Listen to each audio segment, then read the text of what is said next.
Civil War is the new Alex Garland movie that came out in theaters early this year, but just came to streaming very recently. It is starring Kirsten Dunst, Wagner Moura, and Cailee Spaeny. Now, for anybody who has been following world or at least American history in the recent past, then this movie should be especially timely and apt in this particular election year. It follows Kirsten Dunst's character, who is a war photographer in a war-torn United States, which apparently, as far as I can gather, has Texas and California teaming up in a grand Western force that is seeking to depose a corrupt and authoritarian president holed up in Washington, D.C., played by Nick Offerman.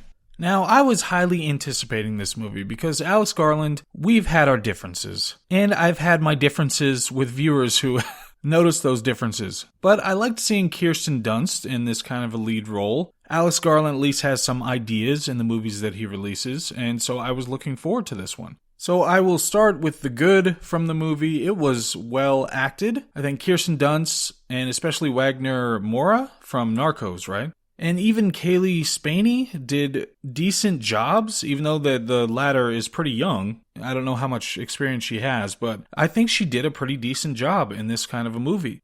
My acting standout, there are actually two. I'll give it to two because Jesse Plemons is one of my favorite actors. I absolutely love the guy. When I see him in pretty much anything, it makes me happy. And he showed up. I didn't know he was in this movie, but he shows up at one point and he just killed it. I later learned, it turns out that he is married to Kirsten Dunst, which has no bearing on the scene or the character, but still, I think he did a great job. I enjoy watching the guy work. So he gets a nod, and so does Nick Offerman. I think Nick Offerman, he only had like 2 scenes and a handful of lines in the whole movie. But I think he did a really good job. I would have liked to see more of his president character, to be honest. So acting, fine. Cinematography looked great in a lot of places. It was at least serviceable everywhere, and sometimes it just was nice to look at. This was actually a movie that was produced, as far as I know, by A24. Yes, it's right on the poster right there that I'm looking at. And it may have been their most expensive movie to date, at least comparable to that one about everything all at once. So they are skirting the line between major Hollywood producer and the small indie developer that we know and love. And I want to support it. I definitely do want to support them. I think they've done a fantastic job. They've made some great movies, extremely memorable movies. And anything made by A24, I will go and watch it, just because I know what kind of standards they have for the movies that they put out. But to me, this one is definitely not it. I don't think Alex Garland has a concept of understanding characters and being able to write emotions and characters in general and arcs in characters. I don't think he really gets that aspect of filmmaking. And it made me go back and consider Ex Machina, because I had to think about, was it really the writing or directing that gave more nuance or complexity or richness to the characters in that movie? Or was it the fact that the actors were just so good? Really now, I think that it was built in to the performances, that there was more complexity to the representations of those characters. Because ever since then, even starting with Annihilation, there was a hollowness to Natalie Portman's character in that didn't really seem to have an emotional connection to the things that were happening. And then Men was over the top and had not much meaning beyond the metaphor when it comes to the actual characters and the emotions behind the characters. And this one, now we've kind of landed, because there's actually virtually nothing related to backstory. There's virtually nothing that you understand that are the motivating factors about, or characteristics about these characters that make them do the things they want to do. There's almost nothing there. You're not wondering about arcs or the things in their past that are gnawing at them and getting them to do the things that they're doing now. You're not wondering about where they're going to end up emotionally or where they're going to end up intellectually or thematically. There's virtually nothing to any of the characters, and it was really frustrating. Not only that, but there are some extremely contrived plot elements. And so the thing that happened, and it was after the movie, it wasn't while I was watching the movie. I had a pure, pristine tabula rasa while I was watching the movie. But after the movie, I thought about the most comparable kind of movie, and I thought about Apocalypse Now, and what that has meant to cinema and how they did the same kind of a story, where you have these characters traveling into the heart of darkness to try to understand something, and in so doing, try to understand themselves. And when you compare and you think about in the book Heart of Darkness and in the movie Apocalypse Now, all the things they're able to get across and all the ideas and the thematics and the weight of everything that happened in those versus this kind of a movie, which has all of the weight of road trip, then it's really frustrating. This is how it works, where they'll go from one impediment to another one, and not even generally impediments. They're more just one event to another event as they're traveling along this road. And so those are the things that are intervening to try to be demonstrative of story and should have been demonstrative of character. But you get just nothing in any of these. It's so empty. And just to give spoilers, I'm going to do some spoilers after this, so I apologize. If you want to go see it, go see it. But there is one moment where they're driving down this road, and this truck is speeding up on them, so there's concern. And then it pulls up next to them, and it turns out to be other journalists who are traveling in this area, who are friends and known to the guy. And so there's a little bit of banter back and forth. It's not especially well-written banter, but there's a little bit. They do this spontaneous thing where one of them crawls from one car to the other one while they're still moving, and the young girl does the opposite, goes to the other car. And then this car down the road, it leaves, and so you're wondering, oh, did he just snatch this girl? What's going on here? But the car gets stopped by some soldiers. And so now you have this tense moment where, oh no, what's going to happen? They have been taken prisoner. The press people go up, and this is deeper into things where soldiers are, where you don't know what's going to happen. And so they're showing their press credentials and saying, trying to explain to them and trying to get out of this situation. But then in a moment, one of the guys says, oh, this is Jesse Plemons' character. He says, oh, that's your friend or something like that to the guy who was driving the other car. And he says, yes. And then Jesse Plemons shoots him. And we had just met this character 2 minutes ago. There's no reason to care at all whatsoever about this particular character. We don't know what his role is, or we know that he's a journalist, but beyond that, what his role is in the sequence of events that are going on now, whether he was important to anything at all, what his personality is beyond the couple of lines that he had. And he's been killed. And now we see the other guy's sad about it, and they're sad about it, but it means virtually nothing to us as viewers. And then a couple of moments down the line, and they shoot the other guy who was in the other car. So it's a couple of people that we just met 2 minutes ago, and now they've been killed, and we're supposed to be concerned about this for some reason. So it's really frustrating that there's no actual writing that engages emotional involvement or has any thematic or backstory, or there's just nothing there to any of the characters or any reason to care one way or the other. Even soon after that, one of the characters, which it doesn't make a whole lot of sense in the sequence of events, but one of the characters gets hit by bullets, and we're supposed to be super sad about the fact that they may be dying in the back of this truck after they had just, because they were originally driving, they had just saved the other characters. And so we're supposed to be sad about this. We know very little about this character, the backstory of the character, what role he actually plays in what they're doing right now, because it's pretty much just that he's been sitting there and said a couple of things, and that's been the extent of it.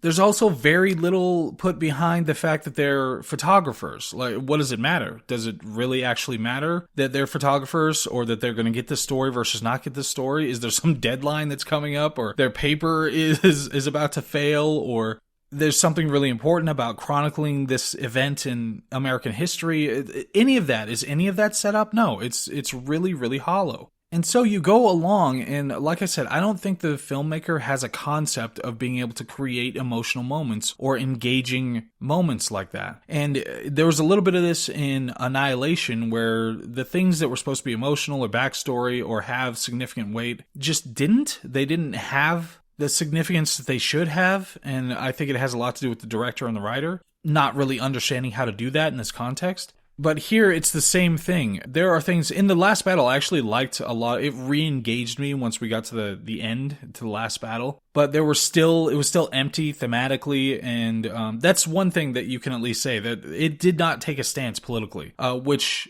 it seems like he tried to avoid conflict so much that he avoided telling a meaningful story. Because it really doesn't take a side. It doesn't say that, oh, well, this is representative of this kind of politics, and therefore this half of the audience is going to be on the side and want this to happen, and the other half is going to be miserable. It does not really take a side when it comes to the actual politics that are the context for this movie coming out. And like I said, it was allying California and Texas, so it's like, no, we've got them both here, so you don't have to worry about that. So we get to the end, and like I said, it did re-engage me because it looked nice. None of the military tactics seemed to make much sense to me, and this was very fast and loose how they played with this. This was actually, it wasn't at the end, but there was the moment that I got taken out of the story, because early on I actually thought that there was some tension in this gas station stop they went to, and there was something about the uneven nature of the way that the people acted there, but it still worked out. There was something about that whole situation that was a little tense. And so I thought, okay, maybe this is going in a good direction. But where I got taken out of it was actually when they were taking pictures in this one area where there was some people who were from the Western Front or Western Forces or whatever, and they were shooting up at some other people, and there was a guy behind a pillar, and he's being shot at, and he needs to move and get out of there, and they're trying to provide some suppressing cover fire so that he can get out of there. But he needs to get out of there, and they're taking pictures, and so there's all this stuff going on. And there was something about the way that it was staged, and when he's trying to get out of there, he kind of runs and gets shot and falls down and rolls over a little bit, gets shot again. And then one of the guys goes out and pulls him out, and something about the way that this was staged and directed just seemed so artificial that it absolutely took me out of the movie right then. Because it was like, okay, everybody stop. Now we're going to move him out of there, and then I'm going to try to provide medical services right here where there's live fire like 2 feet away from me. And none of the other guys are actually firing back now. They're just standing here watching me do this medical stuff while she's taking pictures. And it was really, really artificial, so it took me out of it. But I thought the last fight, they actually did a much better job of, like I said, it didn't make sense tactically, but it was kind of engaging, and there were some interesting visuals. It was in DC, or at least some mock-up of DC. So having lived in that area for a while, seeing the monuments like the Jefferson Monument be location of gunfire and explosives and all that kind of thing, it looked relatively interesting. And then they're trying to breach the White House, and so there were a lot of things to it. And they're sending out like these decoy cars, limousines, to try to distract them. And there was something at least a little kinetic and interesting about that whole situation. But again, by this point, you don't care about any of the characters. They haven't set up anything. You don't know the backstory. You don't know their motivations. You don't even know what's behind the conflict, the Civil War conflict. That at least could have been set up in some way. It's just that he's generically despotic, I guess, but he's losing, and there's nothing behind it. So you don't care one side versus the other winning, which is really frustrating. And then there's just a generic, meaningless, emotional moment at the end that does nothing for it, and then the whole movie ends really abruptly. So I think that just fundamentally there's a hollowness to this whole movie that bothered the crap out of me. And I don't think it had many ideas, and I don't think it had any concept of character or emotional stakes or how to write emotions in this kind of a story. So I was looking forward to it. It sucks. That's how it came out. I was going to watch it twice to have more to say about it, but I don't even think it's necessary. I don't think it's complex enough to need to rewatch it. And there were other nitpicky things, like a lot of the soldiers were these 120-pound women, which is just annoying. I know, it's a thing nowadays. It's completely wrong, but it's the thing nowadays to just insert females absolutely everywhere. You say, no, they're just as good. It's like an arm wrestling competition. Let's throw some women in there just to balance out the genders in this depiction. Or whenever they depict police or military personnel or anything like that, it's like, we've got to throw some women in there so that we're being inclusive. But there is, and I wanted to look this up because it was so funny to me, because I'm writing a book that's related to the politics of the age and how gender plays a role in that. And so I was looking up just differences when it comes to the military and aim and hand-eye coordination, differences between men and women. And there are studies about this. The hilarious thing is that newspapers like the Washington Post and NPR, they were willing to publish stories that talk about the difference and the danger of having women in things like the Marines or in the military, and how when you have an all-male group that they're much more effective, and that women are worse. There's actually a study that the Marines did that showed that men who are untrained with weapons were better shots than the women who were trained with the weapons. And you have leftist rags today, like the Washington Post and NPR. They were publishing stories about this and just openly discussing the fact that this was the case. And then what if you guys had to guess? If anybody out there who's listening, if you had to guess what is the common denominator between all of these stories that were willing to talk about how women were worse for the military, What is the common denominator if you have to pick one characteristic that says why this was okay for them to publish these things? And you would all be able to figure it out, and you would all say that it was published in 2015. Every one of these stories was published in 2015. It was prior to the election of Donald Trump. So that is the reason that they were willing to be even remotely honest about these things. It was before they all had to bunker down and be complete lunatics about everything. So you have these stories that talk about how there's a difference and it's significant and it actually impacts our military ability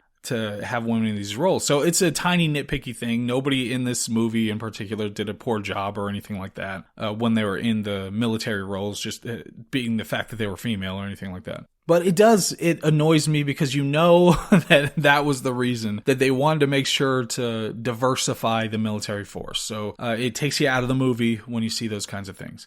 So overall, this does not bode well for the career of Alex Garland.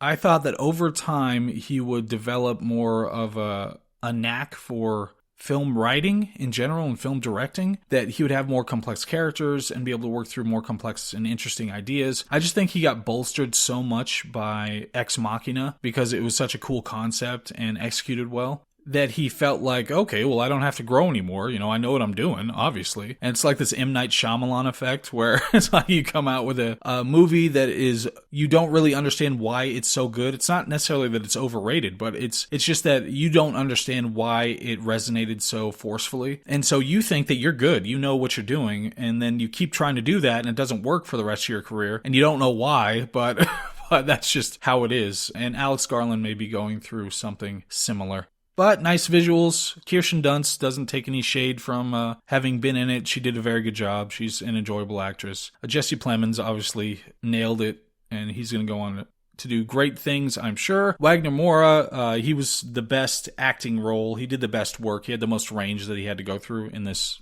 movie. So great. Cailee Spaeny did perfectly fine. You know, she's younger, but she did perfectly fine in the movie. Cinematography was good. I think I already said that. Overall, just not a good movie. So anyway, that was Civil War. That was Civil War by Alex Garland. Finally got to see that thing. I actually am wondering what other people thought about it, if they enjoyed it or if they saw more to it. It seemed really hollow and not to have many ideas built into it to me.